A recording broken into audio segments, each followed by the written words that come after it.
What's up, everybody? Paul here with another episode of the Paul James Show. It is our round 9 review video here after the Cats lost against the Giants. Thanks, roaming. Trying to make sure I'm not late. Just been punching out enough of the week, which people will get to see tomorrow on the YouTube channel. So please make sure to go check that one out, everyone. But make sure I can see people starting to creep into the stream tonight. Thank you all. Looking forward to chatting to you for a nice long time tonight. There's a bit that we've got to go through. We're going to talk about the Geelong and GWS game and how that all played out. There's been lots of opportunities for lots of people to have lots of thoughts. My reaction video is up on the YouTube channel, so please make sure and go check that one out. We've had post-game live already, where lots of people have been very vocal on both sides of the spectrum when it comes to the conversation around our loss to the Giants. Lots to say, lots of feelings, lots of big feelings. And I'm keen to kind of pick through some of those with you tonight. We'll go around the grounds. We'll look at the various other matches that played in one of the greatest spectacles of a footballing round that we've seen in a long time, with so many really tight matches. We're going to talk about all of those.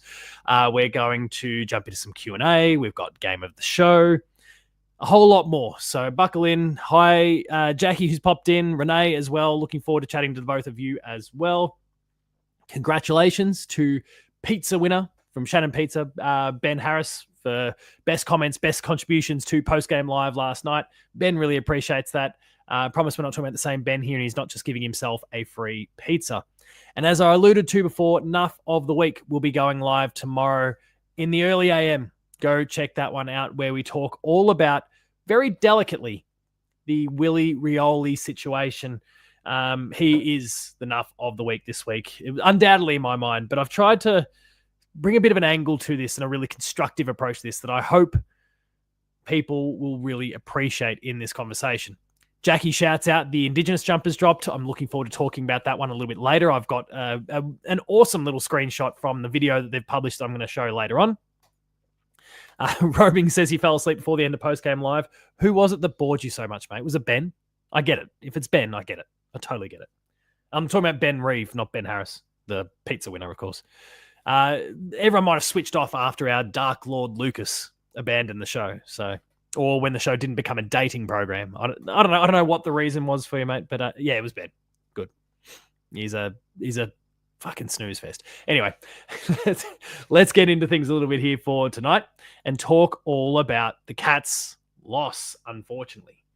Not good viewing. I'm fixing up the size of the screen here so we can get the full picture. The Cats going down 14-17, 101 to the Giants, 16-9, 105. As I said during the reaction video, as I've discussed when I made my appearance on Postgame Live, bad kicking is bad football. I mean, it's a sentiment, like it's a sentiment as old as time. But I don't think there's a host of things that people can say about this particular match and the way Geelong did or didn't play. But I think this is the one constant through the whole thing, that ultimately the reason we lost, there's a whole bunch of different reasons. You can talk about players who didn't perform. You can scream to the hills about dropping people. Lord Lucas wants to drop Jeremy Cameron, which is mind-blowing to me. But anyway, Lucas is always good for a unique thought or two. Setting all of those things aside for a moment, the reality of the situation is Geelong kicked themselves out of it. If Geelong kick straight, game over. Plenty of things to look at, plenty of things to refine and tweak, but a very uncharacteristic Geelong effort in front of the sticks is what brought us undone. And so I don't make a lot of this. I think about the troops that are due to come back. I think about Tom Stewart, who's presumably a week away. They've been, being really careful with and trying to make sure that he comes back fit and firing, because you can tell everyone's been saying it in post-game live. I've seen it here in the sentiments on the Paul James Show. I've seen it in the comments for my reaction videos. Everyone has kind of recognized that Tom Stewart is just hasn't been quite up and about and at his greatest. So I'm okay if the club wants to continue to be conservative. Jack Henry is really close to returning. Jake Cole-Jasny is close to returning. Lawson Humphries is presumably going to come out of concussion protocols and be all right for this one. There's the troops defensively are due to come back, and we got caught out in the defensive half. And I've spoken about this, and I don't need to really dive into the stats in the same way that I normally would for the reaction video, but look at that inside 50 count. We kept, despite the high scoring for both teams, but specifically the Giants, despite the whole high scoring, we actually kept the Giants to fewer inside 50s than usual. We had more inside 50s than usual for us, but then it falls over here with the efficiency inside 50. Geelong performed at Geelong levels inside 50. We, of course, missed some shots, but in terms of taking opportunities when they emerge, we took those opportunities. Problem is we let the Giants have it far too easily. Delivery inside 50 was fantastic. And, of course, the inside 50, they just, considering the lack of inside 50s relative to Geelong, they then delivered it far too easily. And Jesse Hogan was having an absolute field day. I said it during post-game live. I think I said it in the reaction video as well. There is probably going to be no better key forward game than the one Jesse Hogan played on the weekend. All season. He was phenomenal. The stars aligned for him perfectly. The stars aligned for the Giants perfectly. And they've now beat us 5 games in a row at GMHBA. As things stand, the Cats are 7th, the Giants are 8th. We've lost by 4 points. We've managed to, despite all of that, it's a very weird topsy-turvy round, we've managed to hold on to 7th place in the ladder. I mentioned before there's been some costly misses that cost us the game. Ted Closey came on and replaced Jai Clark as the sub. Neither were overly effective. Aaron discussed here Cole Jasny not being in the twos, presumably need a run before being eligible for senior selection. Yeah, it is an interesting one. He's been kind of listed as available for a while, but then he hasn't been playing. So I don't know if they're just giving him a bit of a dedicated training block, and then he's just going to come back into the team. It's a really interesting one. Thank you, Amy, for pausing. A bit like myself, actually. I'm about 2/3 of the way through the Indigenous jersey video. I've paused it to go and host the show. So I appreciate that you've dropped pause on it so you can watch this. Awesome to have you as always. GWS BA Stadium. Yeah, I think I saw the social media team, the GWS social media team took a little bit of a dig there. Let me see if I can find it. Maybe it wasn't the GWS social team, but it was certainly there was some posts out there that I did see about the stadium getting renamed. Where are we? I wonder if it exists. Can I find it? Nah, maybe it wasn't them, but it was very good. I've very much appreciated the fun and games that their social team has. They're awesome. I love them. I know for anyone who's a part of the Hoops Crew Discord, I know Jake was very vocal post game in his disgust for the Giants as a AFL constructed team and their social media team giving him the shits. I love the social team. I'm not gonna bring old mate Dimitri back in again. If you were there watching the Valors do their thing during post game live last night, you know exactly who I'm talking about when I talk about Dimitri. But it was, yeah, look, it was a fantastic effort from the Giants through limited opportunities. I think they did some really good things and deserved to win the game at the end of the day. We also can make a pretty good argument to say, well, we could have and should have won it. Bad kicking is bad football. And I think that's where we can leave it. But like I said, Ted Closey came on in the sub for Jai Clark. Jai Clark had been woefully ineffective up to that point. Ted Closey didn't really, I think he came in, the whips cracking, and it was very hard for him to really force himself upon this game. But Tom Atkins continues to lead the tackle count. I think he got another 8 on the weekend and continues to lead the AFL count. The next best is currently Jack Graham with 69. Nice, Jack Graham. But he's a mile behind. Tom Atkins is chasing records this year. I think I saw the stat during the week that I think the leader all time was Scott Selwood when he was at the Eagles. I think it was 2011. He had 202 or something like that. Someone in the comments, clarify. But I saw the stat the other day. It's low 200s, like really low 200s.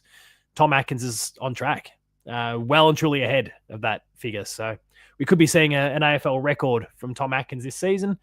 But his pressure's been enormous. Ben's, yes. I forgot his exact language so he'd made the comment when he was chatting to the Valors, and I was going to drag him over the coals for it when I came on, and I forgot his wording, so I kind of left it alone. I didn't want to paraphrase and get it wrong. But yes, he did. He called them a mid-team, and that was absolutely insane to me. But let's be honest, Ben's a bit of a fair weather supporter. He's on the bandwagon when things are good and when we're on track to win. And when we lose, we're suddenly a mid-team. We're bottom 4. Let's play for pick 1 in the draft. I'm putting all these words in Ben's mouth. Or am I? Just a bad week, as Roaming says. And honestly, it was a bad week that was very nearly a win. Like, I don't even really think it was a bad week. I think right now that we as a club are struggling with probably our bottom 3 or 4 of our starting 22-23 at the moment. To get the consistency, the consistent level that we require. So, I referenced Jai Clark a moment ago, and obviously he's become a bit of a poster child for bashing with the Geelong supporter base, which means he's going to be dominant sometime in the future, because we've seen this story before. Brian Myers was the whipping boy for a while.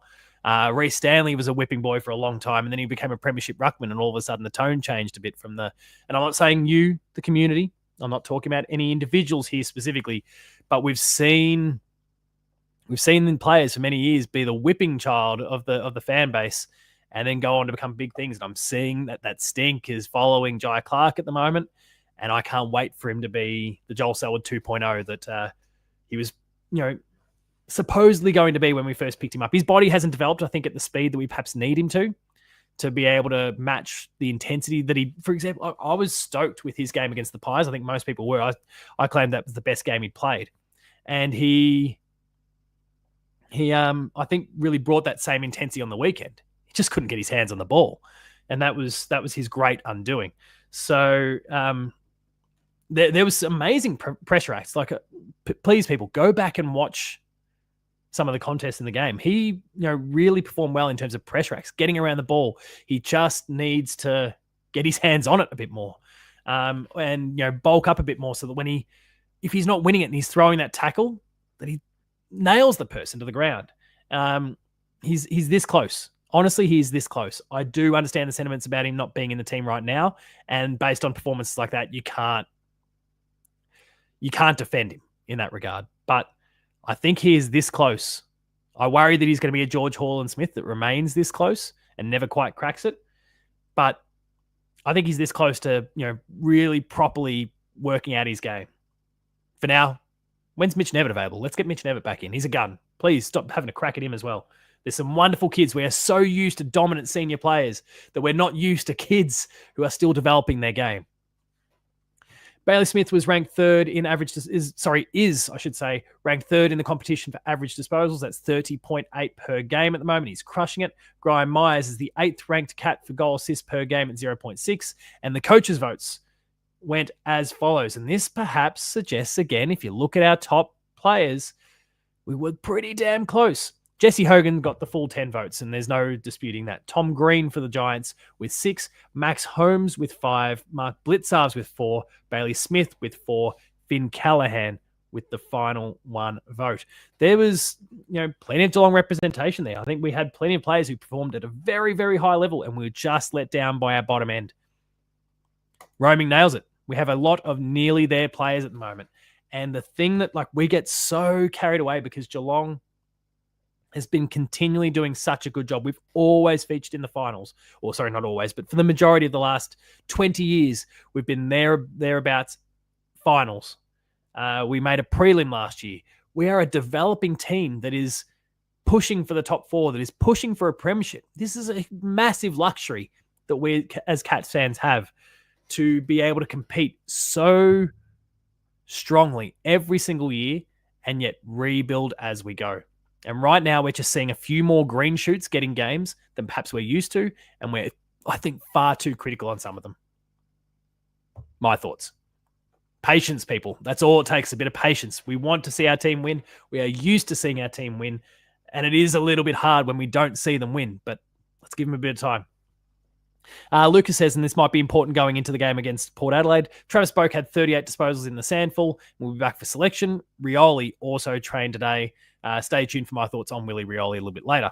Aaron highlights 4 losses for a total of 38 points deficit. No need to panic. Some refining to be done. It's a brutal competition, and we're down some troops in a really significant end of the ground. Let's not lose sight of the fact that even in 2022, when we run the flag, Geelong's greatest asset was the way that we could pick off a forward thrust and turn it into one of our own. And when you go into a game and you are missing Tom Stewart, Jack Henry, Jake Kolodjasny, and Lawson Humphreys, who in 12 months has become one of the best halfbacks in the competition, you're going to struggle a little bit.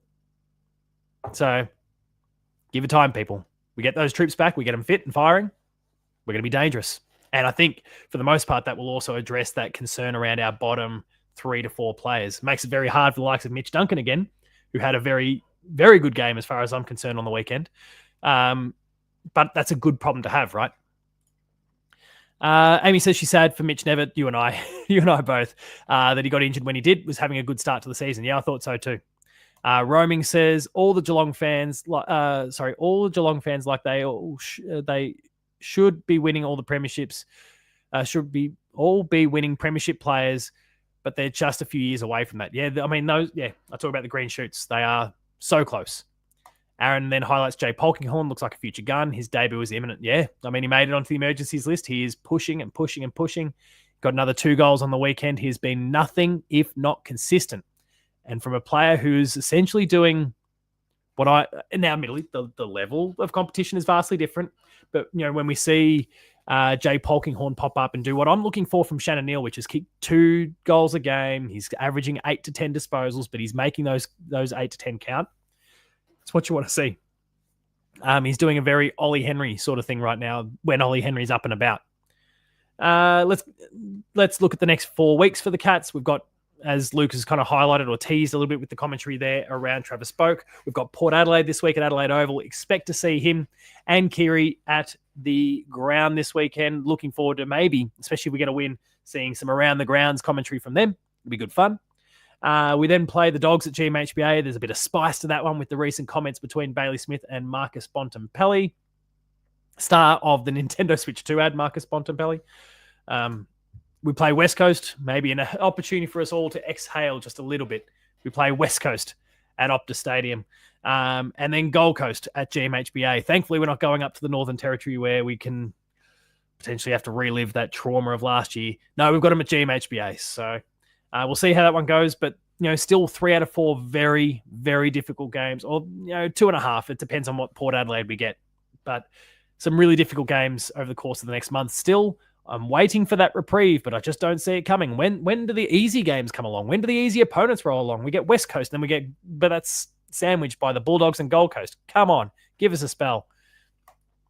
Of course, here we go. Mitch Hardy had 26 disposals and a goal for Casey. Just the 2 clearances, though might keep him out.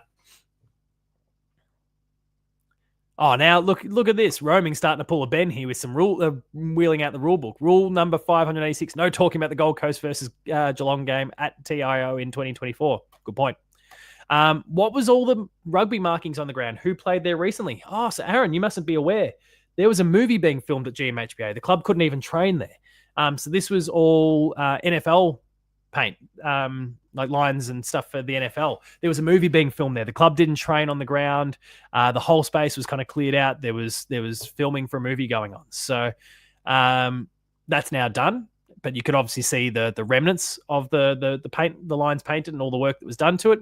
But yeah, stay tuned for that one. I don't know what it's called. What is the movie being filmed at GMHBA Stadium? Oh, it's just an untitled John Tuggle. I don't know who that is. Untitled John Tuggle project, a heartwarming story about an underdog American footballer, which will see Kardinia Park transformed into an NFL stadium for the film. All right, let's move on with the show here and go around the grounds. We'll bring up the rest of the round, and like I said, it was a pretty epic one.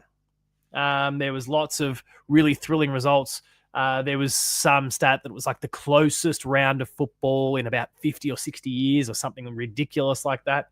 And certainly the closest round of football ever since the AFL, since it became the AFL. So we can see here, and we actually now that we're entering Sir Doug Nicholls territory, starting to see all the teams' logos starting to change, which is really cool. But Fremantle went down to Collingwood to the tune of 14 points. They fought, they genuinely fought, but the Pies are too strong. The Saints and the Blues, again, another tight one, 15 points there to the Blues. Could have gone either way at different stages.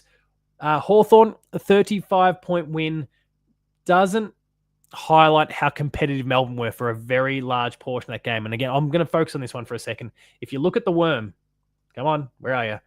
It all happened in like the last 10 minutes. They just piled them on through that last quarter for about a 10-minute block and blew them away. So a shame to Melbourne there, who were really competitive against obviously an excellent team, a team that's been the premiership favourites at different stages throughout the year. Essendon beat the Swans. They were absolutely annihilating them. Again, we'll look at the Worm for that one. They were crushing them up until halftime, 9-2. And then Sydney started to work their way back into it, stormed back into it in the final quarter. But Essendon held on to their great credit. They, that last, 10 minutes or so, scoreless both ways. Massive credit to them defensively to hold off the Swans, who were coming hard. But the Swans, the road is getting long for them if they want to make the finals. Dogs and the Suns played an epic game. Again, that was TIO Stadium. 10-point win to the Suns. They just do not lose in the Northern Territory. Port and the Crows, up and down match the entire time. The Crows pinching it by 5 points. It's what you would expect from a showdown at this point. Those two teams, no matter where they are in the ladder, a bit like Geelong and Hawthorn, really. When those two teams play, it's usually a bit of a nail biter, especially if it's a big marquee game like a showdown. On the Sunday, we all went into it thinking there is one really interesting game here, and that's going to be the Cats and the Giants. Turned out we had three of them. Richmond and the Eagles, the Tigers got it done by 2 points. And if it weren't for an incredible tackle, Bobby Hill style tackle that was actually executed properly and wasn't a trip, Richmond then held on as a result. Tom Brown? No, what's his name? Surname Brown? Tom Brown, I think I'm mixing up with the commentator. Or is there a Tom Brown? I'm going to sort by tackles because, no, maybe he's the only tackle for the day. Tom Brown. His name's Tom Brown. Tom Brown. A sensational effort from him, though, to just stop that forward thrust from the Eagles and win the game for the Tigers. We've spoken about, he's Paul Brown's son. Thank you, Brendan. We've obviously spoken a little bit about the Cats and the Giants, and we don't need to do that to death. And then the draw, the most surprising result of all, a draw between North Melbourne and the Lions. And then one of the funny little things about that is that like every metric kind of matches up. Same number of goals scored, same number of misses to both sides of the sticks, hitting the goalpost, same number of times they hit the same goalpost, identical, everything, right down to the final scores. Absolutely crazy. Congratulations to North Melbourne, who absolutely played above themselves to get into that game. All right. Before we go any further, I've lost my show notes here. When am I going to fix that? There we go. Before we go any further, I found my show notes.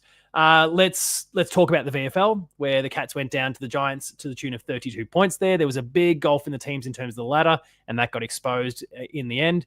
32-point loss to the Giants, but some numbers to focus on. Some green shoots. We keep talking about them, shining brightly. I'm mixing my metaphors here. Patrick Rechko, though, again, 25 disposals and a goal. George Stevens, 24 disposals and a goal. And Jay Polkinghorne, we discussed him before, 10 disposals and 2 goals. He continues to do excellent work in that forward line.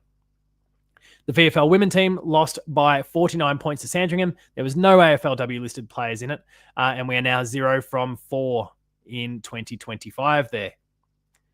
Before we move on to our sponsor, Cyril Cook Florist, let's quickly flick over here to the ladder, the men's ladder here. And as I said, the adjustments are starting to pop up for Sir Doug Nicholls round and all the changes there. Brisbane with their draw just sneak ahead of the Pies with 7 wins and 1 loss and a draw. The Pies 7-2, the Hawks 7-2, Suns Obviously, keep in mind they've got a game in hand. They are 6-2 right now. The Crows sit in this funny sort of middle ground. Again, assuming the Suns go on to win with that remaining game. They're in the middle ground at the moment, kind of bridging the top four to the swarm of teams, I should say, who are chasing. The Dogs, Cats, and Giants all sitting on 5 wins and 4 losses, and that's going to have to start to break up beginning next week with a Cats and Bulldogs matchup.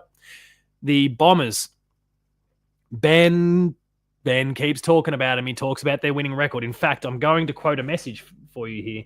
Let me see if I can find it. I got a text from him. It said, and this was at 6:50 on Saturday, it says, Bombers 5 from their last 6, just saying. My response was, Port, Melbourne, West Coast, Sydney, North, Sydney, just saying. When the Bombers beat some genuinely top shelf teams, I'll buy into it. Right now, they are a mess. They are a no good football club, and they will eventually fall away. They're beating up on teams who are either woefully out of form or just plain no good. So, who do the Bombers play this week? Let's take a quick look at the match center for next week. Let's see if they can. Oh, they're taking on the Dogs. It's over already. Don't worry about it. Just give the Dogs the win. And what I will say is I feel horrible for the Bombers in some respects. They are just getting plagued by injuries at the moment. Like season enders, from Achilles to ACLs. You go and toss in Harry Jones with his fractured kneecap and PCL. Like, it's just, they're having a rough time of it. Someone's walked under a ladder. Chris Scott has pissed off a black cat. All sorts. It's a bit of a mess for them. They're average at best. Aaron says, I wholeheartedly agree. Connor, I don't want to ignore that comment. We've moved on from the Geelong and Giants game, but I don't want to ignore this comment. Paul, do you reckon Mullen might get a run in the middle once the Cats get a few defenders back? Seeing the size of his legs live on Sunday Arvo lead me to believe he'd be able to break any tackle. He does have that quality, doesn't he? Yeah, I think there's a bit of merit, and I think obviously the Giants didn't have Toby Bedford in the end, but I think Mullen's got some Toby Bedford tagging style qualities, but then he's got the ability to just break rocks with those thighs. He's got huge legs and a lot of power through him. He's a power athlete in a lot of ways, and we've heard that language used a bit lately for danger. But he's a power athlete, and I think we can utilize that. There's ways that we can utilize that. He can burn his opponent the other way. So I think there's a lot of merit to that. I'm sure we're probably going to drip feed these players back in. They're not going to be rushed back, but I think in time there's some merit in that. I'm interested to see what they do, but it could also be one of those scenarios where he finds himself completely on the outs once Stewart, Henry, Humphreys, and Kolodjasny all come back. Shanu, welcome. We're about half an hour in, but it's awesome to have you. Looking forward to your thoughts over the rest of the show. You've arrived just in time for a word from our sponsor. The Hoops Crew Media Network is proudly sponsored by Cyril Cook Florist. Visit them at shop 1211 Leather Street in Breakwater. Phone them on 035 222 2244 or visit their website at www.cyrilcookflorist.com.au and use the offer code GOCATS in the voucher field at checkout to get 20% off your next online purchase. Thank you, Cyril Cook Florist, as always, for your ongoing support of the Hoops Crew and all we get up to. Now, it's Q&A time. Let's have a bit of fun with this. We obviously just touched on Connor's question there. We're dropping our flower emojis. Love it, roaming. Thank you very much. Richmond got Tom Brown with the pick we traded with them to get Max Holmes. Well, I guess it's worked out pretty well for both teams then, hasn't it? He's got a match-saving win. Max Holmes is going to be an All-Australian sometime soon. Maybe not this year, but certainly in the seasons to come. Everybody wins. Let's get into some Q&A. We've got a few little prompts here that Ben suggested. I also want to kick things off by talking about, as I alluded to before, the Indigenous jersey. I grabbed this screenshot from the video that was published. So this was a video. It was an interview about 10 plus minutes long. Amy referenced before that she's paused to go and check out the show. Lawson and his sister Misa. I believe that was the pronunciation. I'm trying to recall. I'm pretty sure it was Misa. Have designed this video, and it was really fascinating. As someone who doesn't have an Indigenous background, Tyson Stengel does look like a kid. Just kind of the look up there, big brothers and those sorts of things. His lack of height really doesn't help in that particular scenario. I love all of you that want to talk about Jed Buse. Give me a minute or two and I'll cycle back to Jed Buse. But you're talking to the right person. I love Jed. But yeah, it was a really fascinating video to learn about the design, how it all comes about, the significance of each of the hoops on the design that they've made, the links to Lawson and Meese's family, some really, really cool stuff. And it's awesome to see photos like this. And, some players don't get the opportunity, or it's not discussed in the media, their Indigenous background. So for some, I'm sure this is a really fascinating one to just see, to learn about who some of these individuals are. And I would love for there to be more spotlights. Now, I know Lawson and his sister are the ones responsible for this jumper, but I would love to see spotlights on every single one of the 6 here. And if, and I apologize, I'm not a student of the AFL, the AFLW list, but now I've just noticed the little bar at the bottom of the screen, and you can clearly tell I screenshotted it from my phone. God damn it. I don't know how many Indigenous players we've got on our AFLW list. I know there's obviously a few, but I'd love for them to get pulled into moments like this as well, and for us to continue to double down and again during the AFLW season. The more we can do to celebrate the input of Indigenous players in AFL and the community abroad is really important. So that's the jersey. Looking forward to seeing it in action in the next few weeks. And yeah, please make sure, if you haven't already, the Geelong YouTube channel published it only a few hours before we started recording this tonight. Jump onto their YouTube channel and go and watch this video. It's really, really awesome. Let's get into some of the comments here. And again, this, I talk about the education part of it. Shadu says he's solely part Indigenous. Interesting. Like, I didn't know that he had an Indigenous background. I haven't really heard that get discussed anyway. So then you see him and it's like, oh, that's awesome. I look forward to hearing his story in the future. These sorts of things are really good spotlighting opportunities as well. And, I'm really excited about that. And again, I'm excited for what that can pose in the future. I assume Hey, where's the shirt is in reference, of course, to the Teenage Mutant Ninja Turtles one. I will wear more Ninja Turtle stuff when we hit 50 concurrent patrons, which I will check right now, get a bit of an update. We're currently sitting on 37. I will also say, for any of the patrons that are here tuning in tonight, I posted this morning the round 10 scratching post topics. If for anyone who's not a patron and is unaware of this, the Scratching Post is a Patreon exclusive show that I do. It's basically me just docking the phone on the magnetic mount in the car, locking it on my face, and joining me for a little ride, about 5 to 6 minutes on my way to work, where I talk about whatever topics you want to discuss. Throw it at me and I'll just kind of ramble in the car for 5 or 6 minutes. Short form version of the rambling I do on this show. The Patreon costs, it depends on the tiers, but there's a $5 tier and a $6 tier. That's per month. So as I regularly say, it is the cost of a coffee to go and get yourself on board with the Hoops Crew Patreon. Shadu, thank you for asking. And for anyone watching who's interested, that's not what was supposed to happen. I am dropping the link to the Patreon here in the comment section, pinning it on the screen. That's not quite it. It's meant to be without the C. It won't work if you do that, because it's not working properly. You won't be able to access it that way because that's for the creator side. There it is. Let's try that again without the C involved. The Hoops Crew, patreon.com/the Hoops Crew. Again, $5 or $6 a month. That gets you access.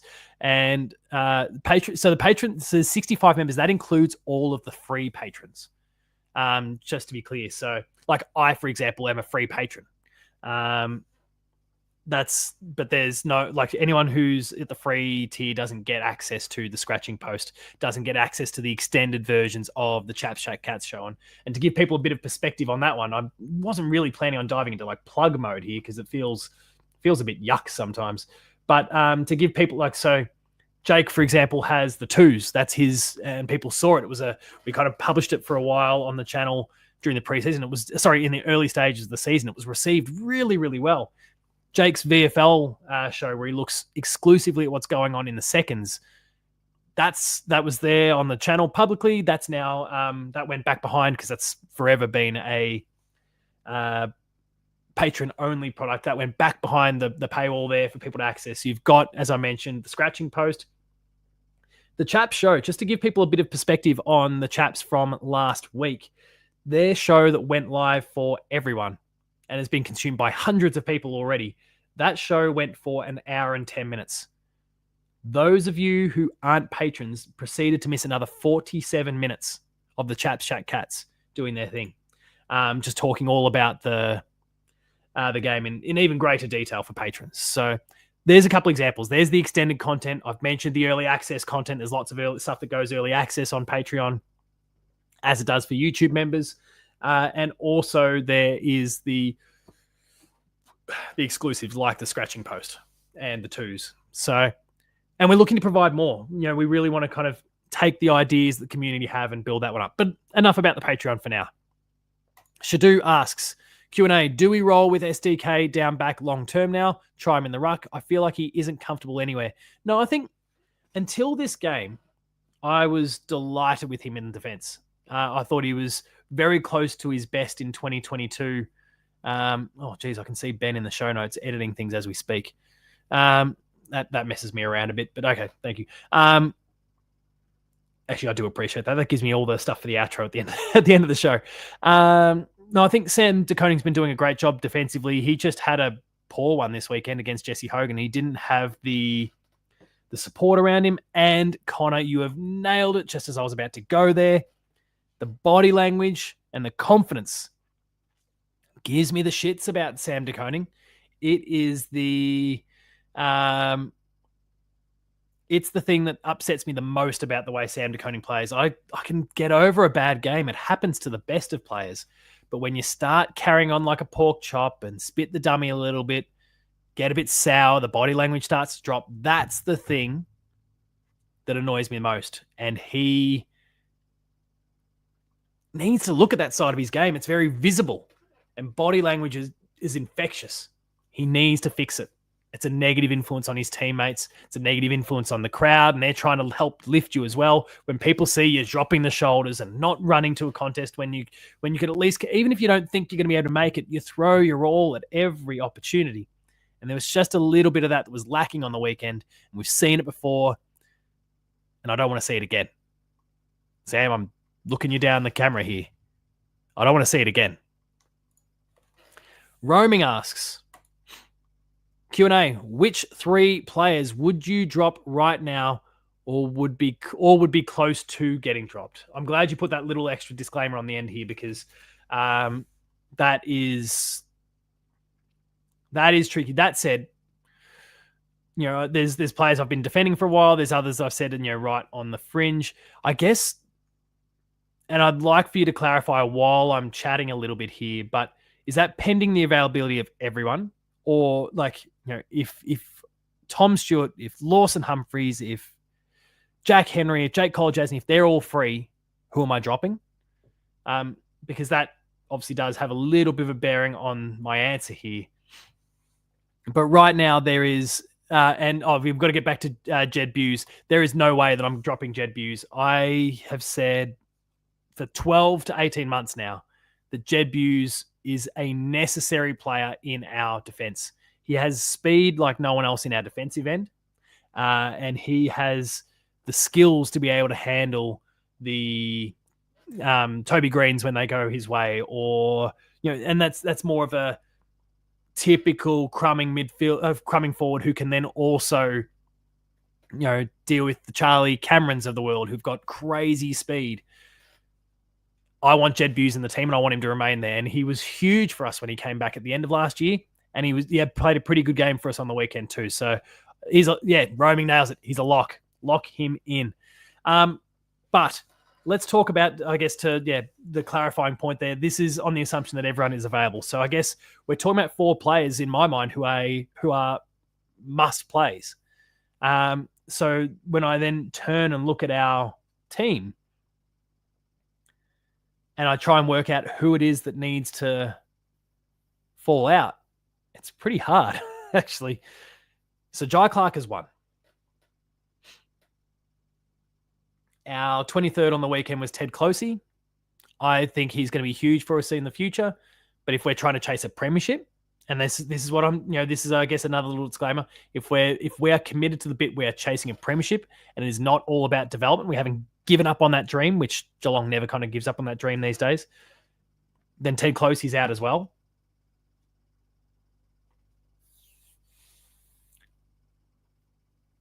Despite some really good performances lately, Mullen is probably the third. And probably Mark O'Connor. It's probably Mark O'Connor. And not that he's been in bad form by any stretch. Again, this is all for all but I guess I'd say for 2 of those 4, Mullen and Mark O'Connor, the form has been pretty good, that they're on track. And I think there's plenty to be said also positively about Jai Clark and Ted Closey. It's just developmentally they're not at the same level yet. There's plenty there, but when you've got a strong team, when you're a premiership fancy, hard decisions have to be made. And I think it is Clark. I think it is Closey. I think it is Mullen. And I think it's O'Connor right now. Sorry for this. Sorry to the Irish community who I've just upset by cutting 2 of your favourite sons out. But I think they're the omissions right now. And I saw someone say, where are we? Aaron's come out and said, get Mitch 300 called a rat. I think he's offered plenty. There's been a couple of wayward handballs in the last couple of weeks, but I think he's offered plenty. I think he belongs right now. Ignoring the 300, I think he belongs right now. Bussy, welcome to the show tonight. I don't think I've seen you comment up to this point. Says, Mitch Duncan's great in short bursts. Happy to have him as the sub. Here we go. And this is the perfect spin-off from roaming. He's now really starting to expose me here because I've dropped 2 defenders and 2 up-and-coming mids and brought in 4 defenders. So who is my back 6? Obviously, we're going to have some on the bench here, but my back 6 right now is, I'll try and go full back through to half back. So in the back 3, the back pocket, we've got Zach Guthrie, Jed Buse, and then Jack Henry, or Sam De Koning, as the back 3. Then on half back, we've got Tom Stewart. We've got Jack Henry and Lawson Humphreys. And I should put Zach Guthrie on the half back and flip one of those 2 smalls back into the back pocket. Which then means, of those who are currently, and I'm looking at just the listing from this past weekend as we speak. Mitch Duncan goes to the bench. Mark Blitzarves probably needs to shuffle around a little bit. Connor O'Sullivan, I've kind of missed in there along the way, but College as it's a tricky one. Now, Mark Blitzarves is versatile; he can play many spots. Mitch Duncan is a little bit the same, so you can kind of work that a little bit with their versatility. Connor O'Sullivan's a defender, so he's kind of tricky. Cole Jasney's a defender, so that's tricky. And this is, of course, as roaming's just popped in there, if everyone's available. It's a tricky one. It's a really good problem to have. I suspect, I talk about bringing these 4 back, but I think by the end of the year, let's assume that everyone's available. Some of those probably need to go at the end of the day. And I'm not saying because they don't deserve it, but you can't be too defensively heavy, I suppose. Shadu asks, do you agree that Geelong are still in rebuild mode and fans need to take a step back and remember that when we look upon these types of games? Versus 100%. 100%. And it's not to say that it's a weird one. Geelong has managed to get itself into a place where we are both constantly rebuilding and both constantly contending. And if the stars align, we go and win a premiership like we did in 2022. And when I say the stars align, I'm not even talking about young players who explode and put in blinders like Max Holmes did in 2022. That was, he was huge and obviously getting us over the line against the Pies in the qualifying final, and who knows where things might have ended up had we lost. But I just think about, and so I'm not saying that we have to have O'Sullivan and Lawson Humphreys and some of these other young blokes that we've been talking about come, Ollie Dempsey continue to explode this season. Now, I think Ollie Dempsey's at the point where he's exploded. He's absolutely ready to go. But, I'm not looking for O'Sullivan, Mullen, Humphreys, Clark, Ted Closey, all these guys. I'm not expecting them to suddenly become walk-up best 23s in any club in the competition. But I'm hoping that they do a great job and are there long enough. Ben sent me a text. So what is going on here? He sent me let me see if I can hold my phone up here. Where are we? Chris Scott, it was me. Thanks, Ben. So don't worry, I didn't dox you.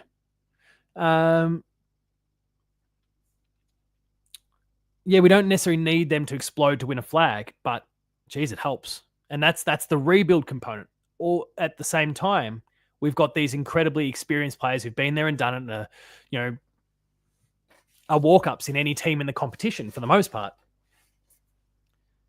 that are there doing a phenomenal job and make us really competitive. We're in this luxurious place where we can compete and rebuild at the same time, and it's such a blessing being a Geelong supporter. But of course, you're going to have games from time to time where you let games slip, and we let the game slip in this case because of inaccuracy. Yes, there was facets of our game that weren't great, but I don't think as many people would be focusing on them if Mark Blitzards had kicked a goal late in the game, or Tyson Stengel hadn't kicked 2 goals for and instead kicked 3 goals 3 or 4 goals 2. Those flaws get plastered over really quickly by fans when you win. And I'm not saying this community, but it's just a general sort of thing, right? That when you win, you don't notice the negatives as much. There's Ben. Fuck off, mate. Amy highlights O'Sullivan's played forward before. That's obviously, we talk about versatility. Important. Bussy says, wait, come back. I was saying the same thing to a friend last night, Shadu. It's reminiscent of that 6-week rebuild we did last year. Dark days. Collingwood are doing a good Geelong right now. They absolutely are. They've learned from the best for sure, Bussy says. Jezza in the midfield was a rare Chris Scott L. That's what Ben's kind of alluding to, what Chris Scott was alluding to. What do we reckon is more important short-term, drafting a full-time ruck or pinching a traditional power forward to fill the Hawkins gap? Could we score a player who does both? I don't really want one that does both. And there's no one out there that has that sort of physical presence that Tom Hawkins did as a full forward.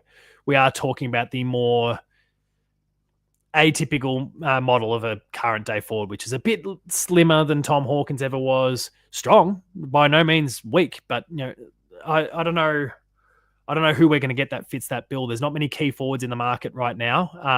Obviously, Ollie Lord, Lucas, if you're there, Ollie Lord fits that bill in terms of young and developing forwards, but not a ready to go sort of ones. So I think what's more important short term, I have belief in Toby Conway and Mitch Edwards in terms of what they can be. We can also toss Jacob Mollier in there, who's obviously drafted last year and has big raps on him. I'll bank on them and would like to see another key forward. And it's not to say, because I know that some people are swinging, that's not to say that I don't believe in Shannon Neal either, but I'd like to have choice. And right now, if we lose a key forward, either one of Cameron or Neal, we become a very small forward line very quickly. We don't have depth in the key forward stocks. With Hawkins gone, Phoenix Foster gone. Not to say that obviously Phoenix hadn't debuted, but we don't have depth in that regard right now. I think one of our next big targets needs to be key forwards. Jackie asks, if we have an abundance of defenders when fit, not jinxing, touch wood, everyone. Do we move Lawson further up the ground? That's a possibility. He reads the ball so well, and he's so efficient disposal-wise. If we got him playing off the wing, where he's stands to potentially deliver the ball inside 50 a little bit more than he does at half-back, that could be a real weapon as well. Amy also highlights to my point before, Joe Pike's doing all right in the ruck. Shadu, going back to that question from before, says you think the ruck, but no insight on Mitch Edwards or Toby Conway. Does stress, impressed with Toby Conway with the glimpses we got, though brief. He's just doing a big training block at the moment to get himself right, which links into Connor Toomey's comment there, saying it'd be good to have Toby fit and firing. Where are we? What's with the lack of decent merch in the cat shop this year? They've stripped it right back to basics. Still shitty about only one bobblehead release this year. People have at it, complain about the bobbleheads.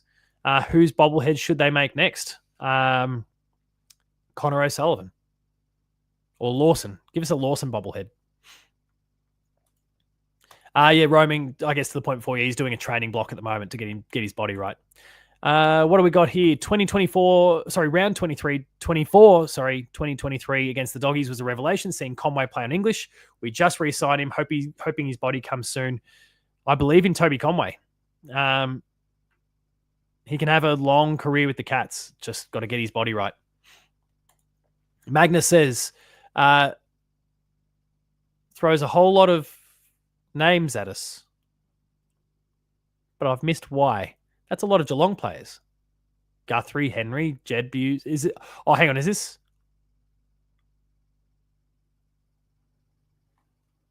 This is a 23.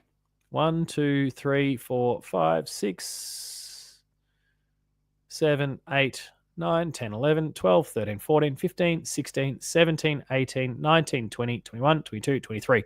This is Magnus's 23. That'll be just the formatting of YouTube comments that have just kind of messed that one up. So sorry. No, I understand what you're getting at. It's just, YouTube screwed that one up on you. Slipped a disc in his back while coughing in bed. It's just one of those injuries you have to laugh at. It's true. Lawson or Dempsey? Shadu asks. Roaming says Lawson. I will say right now, Dempsey. I will say Ollie Dempsey because of that ability to play off the wing. And it's not to say Lawson can't, but it's what we're exposed to at this point.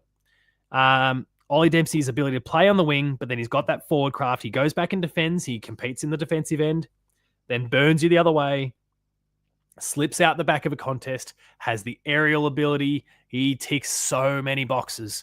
I think Ollie Dempsey for me right now, but geez, Lawson's close behind him. Do appreciate anyone who says Lawson Humphries, though. I totally understand why you would select him as well. Is there a Baslenka bobblehead? Shadu says there should be. Does Jed have one? I think he would. Yeah, probably.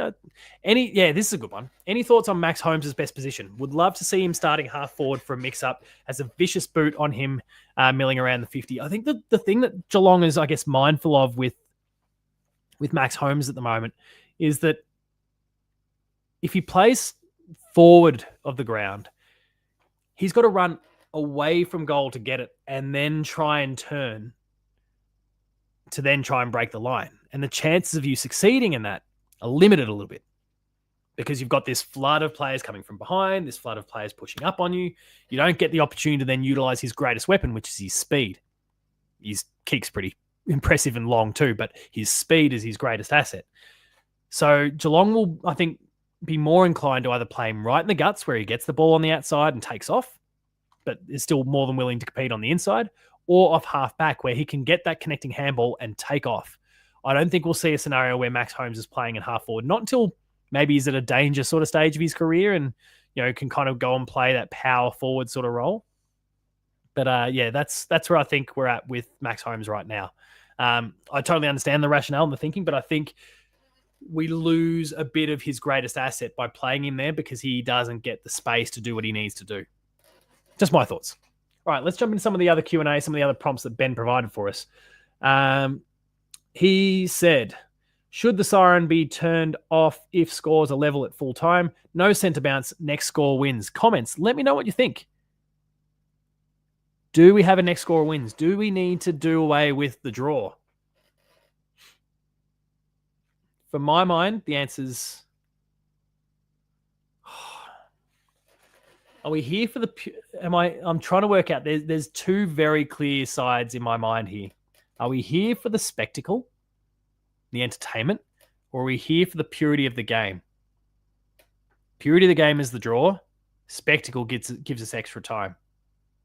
I don't know about next score wins. I like the extra time idea, like what we have in the semi-final, just to, I guess, separate those two. I don't know if I'm crazy about next score wins, but no sentiment next. Yeah, I think I want extra time. I want a result. I want the theatre of it.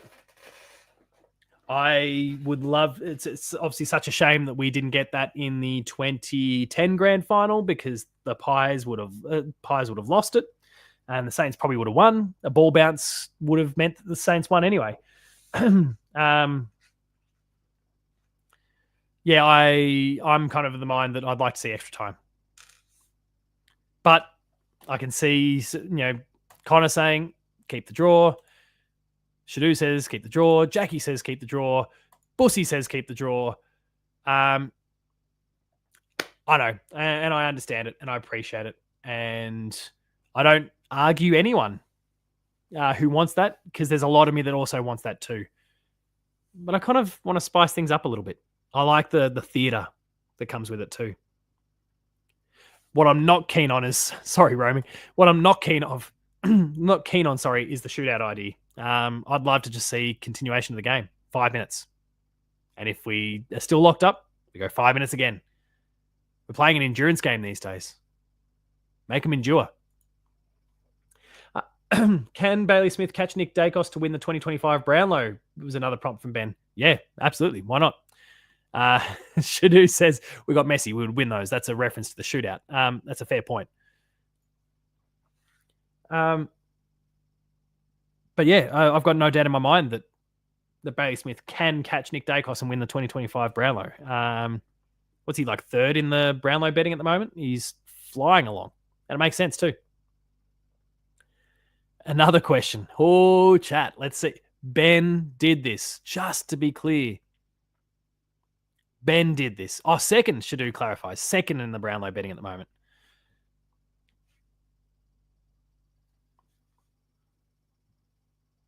Which message am I pinning, Ben? Which of Shadu's messages?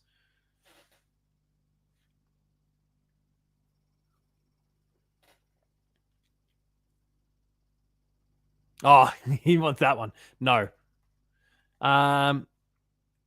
His next question is, and it's our second last one. No, it's our last one for the night, because we've already spoken a bit about Chris Scott and his involvement in the loss. Do some Geelong fans overreact to a win or a loss? You were all just talking about Ben a moment ago. Have at it, people. Do some Geelong fans overreact to a win and a loss? And then we'll get to Roaming's one here as well. Jackie says yes. You've only got to watch post-game live to know that that's true. Roaming, yes. Connor, Roaming says yes. 100% yes. 100%. Ben's watching Seinfeld with Mrs. Hoops. You're on the wrong show, you two. Don't tell me I'm overreacting. Shout some more. No, you're overreacting.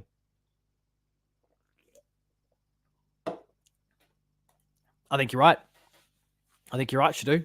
We as a community can overreact to a loss. We are spoiled. We've been so blessed for 20 years, and I think it gets forgotten that teams have bottomed out, resurfaced, missed out on their chance, bottomed out, and have tried to go again and again and again in the time that we've remained relevant at the top. It's a really good place to be, so let's not complain too much, people. Shadu says, be a 90s Teenage Cats fan. Yeah. I mean, I just missed that. I was like a 90s 7, 8, 9, 10-year-old Cats fan. But, yeah, it's a lot that people have endured for a long, long time. Probably because our fan base is heavily skewed to the over 60 demographic. Nans love cracking the shits. Or the Siths, if we want to reference Coach Lucas from the other night. We can be shit, calm down. Now, there was another question there. Who do I think would be winning the Geelong best and fairest right now? For me, it's Bailey Smith. It's Bailey Smith right now. Danger will be hot on his heels, but Bailey Smith's been more consistently relevant throughout this season. So for me, it's him. If you want to flash back to the first probably 5 games, when did Jack Henry get injured? First 5 games? Jack Henry would be pretty close to on top. He'd been so impressive up to that point. But Bailey Smith now would be a mile ahead of the next best. That said, Dempsey would be there or thereabouts. He's relevant too, for sure. Aaron says, I would rather the Brownlow go to a top 5 voting system before changing the draw. As a former umpire, getting 46 players into 3 is quite difficult. Makes sense. Baz Lenker for Kaji, please. This is Connor in reference then to Dempsey, that the sky's the limit with that kid. Absolutely. He's going to reach the stars sometime soon with one of these marking attempts. Wouldn't be surprised if Blitz steals a third Kaji, if not a podium finish. He's been performing really well this year. I know people are going to hone in on his missed shot this weekend, but he's put in a wonderful season so far. Really, really good stuff from him.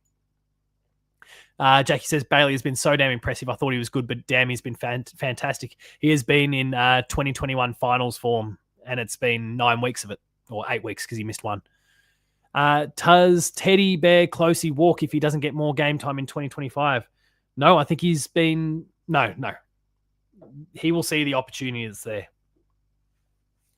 And, depending on what happens with old mate, whose name we don't discuss right now, who knows? Depending on what happens there could be more openings and more opportunities. That is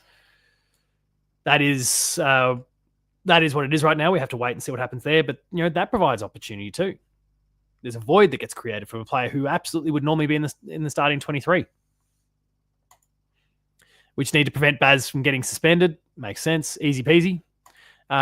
Clubs would be lining up for Ted, though. His brother plays for Gold Coast. Yeah. Absolutely. Clubs would be. But I don't think he's necessarily... no, would they? I don't think he's displayed enough consistency yet. I would say he's not displayed the consistency required to be considered in that that sort of level just now.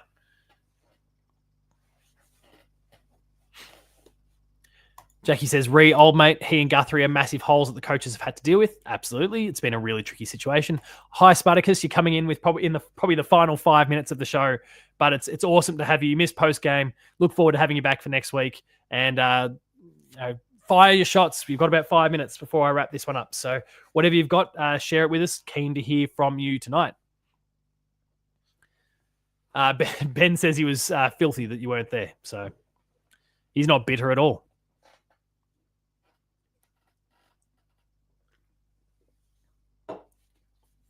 We also, before we wrap things up tonight, still need to do game of the show.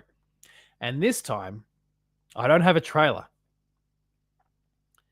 Oh, thoughts on 10's coverage of footy in the mid-2000s.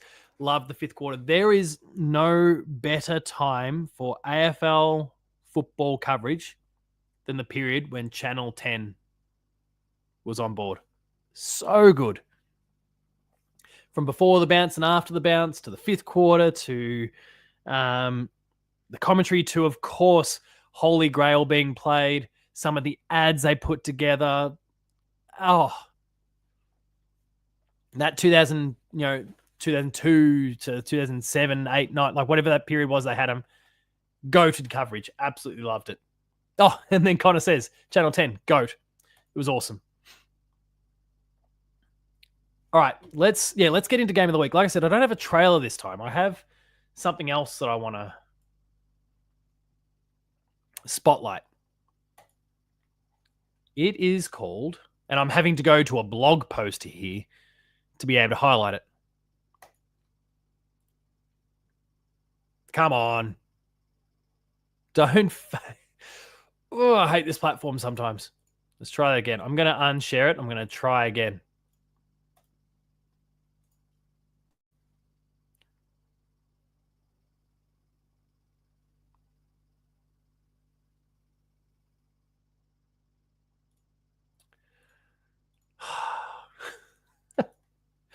Let's try one more time.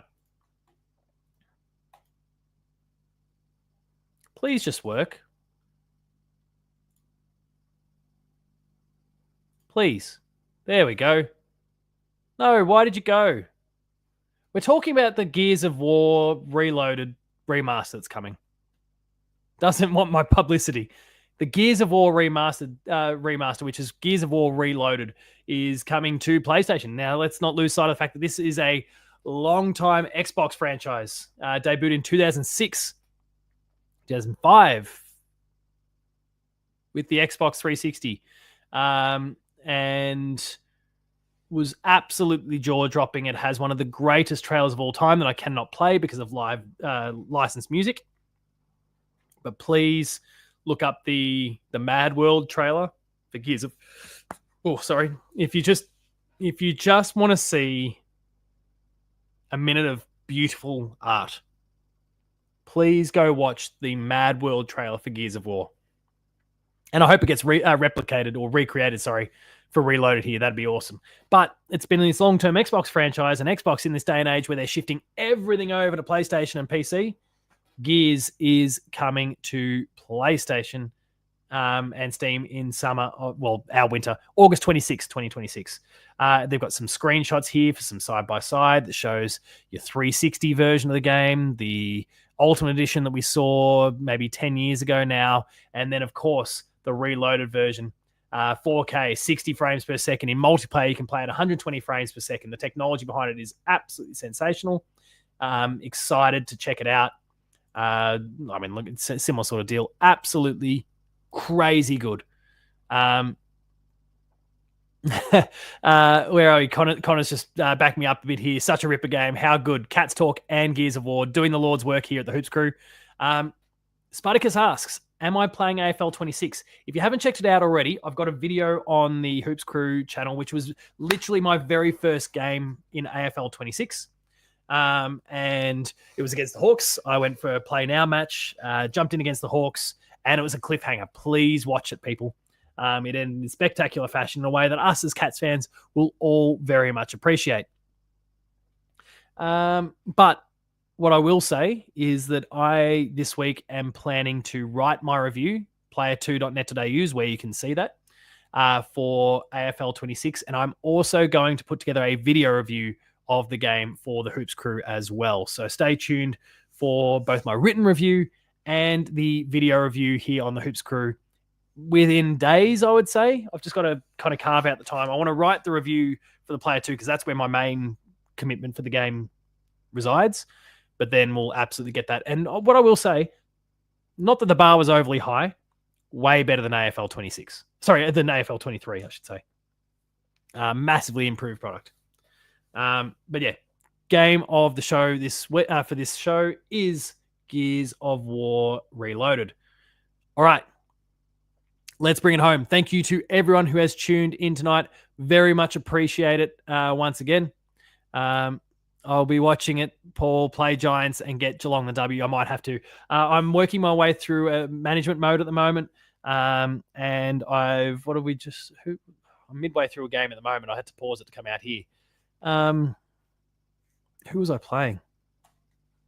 Oh, we were smoking the Saints at Marvel. Just making amends for what happened earlier in the year. So bit by bit, we're working our way through that at the moment. Lucas is still waiting for Nintendo to remaster Pokemon Yellow, Red, Crystal, etc., etc. It was called Pokemon Fire Red, Pokemon Leaf Green, and Crystal. All those, yeah. Anyway, keep waiting, man. You'll be waiting a while. Roaming asks, probably final question of the night. Oh, please, no. God, no. I need this. I'm also using this as a moment to check that there's no bald spots coming through. Yeah, we're okay. Shadu says like a Ninja Turtle. Fuck you all. You're all horrible. What's your opinion on Seven and Fox's scoreboard after a few weeks? Sevens is too minimalist for me. I don't mind the size of Fox footies. It doesn't bother me as much. But that might be because it's more what we're used to, I suppose. Connor says AFL 2004 cracked out the PS2 last week and honestly, it still holds up.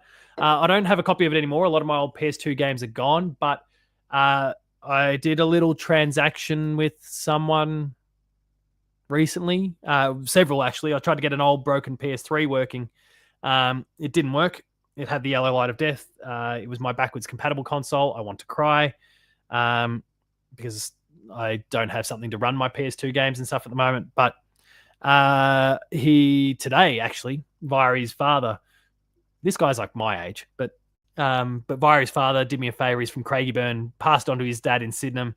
His Sydenham-based dad drove over to my place today, dropped off the PS3 that has been modded so that I can just jump online and download any classic game I want. And maybe I need to add AFL 2004 in there so that we can dive into that action. Thank you for the compliments on my hair and the fact that it still exists. You would think Nintendo would take advantage of the market and re-release the Pokemon games to Switch. It's only a matter of time, mate. Ben says Paul has to get a Turtles tattoo if Geelong wins the premiership. Not on your life. There is no number of patrons that we can reach. 37 paid ones right now. Please join the team if you want to get to 50, and I do the Ninja Turtles pajamas. 50 is what it takes. And the clarity came before, 65 total, but we've got 37 paid. 50 is the dream number. There is no number of patrons. This is one of those, like, you won't be able to convince me to wilt in this regard. There will be no number of patrons that will get me putting a Ninja Turtles or any other tattoo, actually, for that matter, on my body. I'm not a tattoo person. And no, sorry, that answers Jackie's question. What tattoo would I get? No, not happening. Sorry. To anyone who, like, I'm not even like, my wife doesn't have any tattoos. Love that. If she did, not gonna lose any love for her, but I'm not a tattoo person. You have a working PS2? Yeah, I think at this point I just need to go and buy one. I'll probably get one for like $100. It's not going to cost me a lot, but I was really hoping I could have my backwards compatible PS3 still working. It's such a rare commodity, that one too, but there's no saving it. Paul Leonardo, SDK's face. Maybe the Chris Scott with the look.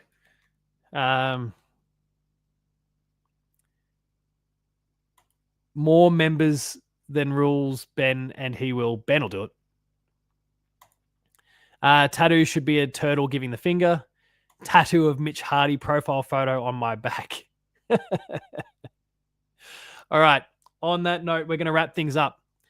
If you haven't already, please subscribe to the Hoops Crew on YouTube. Like this video, tell your friends, share the video to people, help build that community. It's been amazing to have a few dozen of you in here live in the chat tonight, watching along quietly as well. And to all of you who watch the show after the fact, we love having you here. Please enjoy what we produce and get the word out there so more people can, especially of the Geelong persuasion, can enjoy all that we're up to. Thank you to all of you who've been commenting on the video tonight while we've been live. For those watching after the fact, don't hesitate to pop your thoughts in the comment section. Unless your old mate, Hawthorne West Minerals, you can stick it so far up your ass it hurts. And whatever you're calling yourself now, I had to ban you from the chat last night during post-game live as well. You cockhead. To everyone else, we love you. Thank you very much. Make sure you heard the super chat function is there. It's too late for the show tonight. Please don't go dropping a super chat this late in the show. We love your support, but don't go wasting money when we're in the final minute or two. But we love your super chats. We love your support.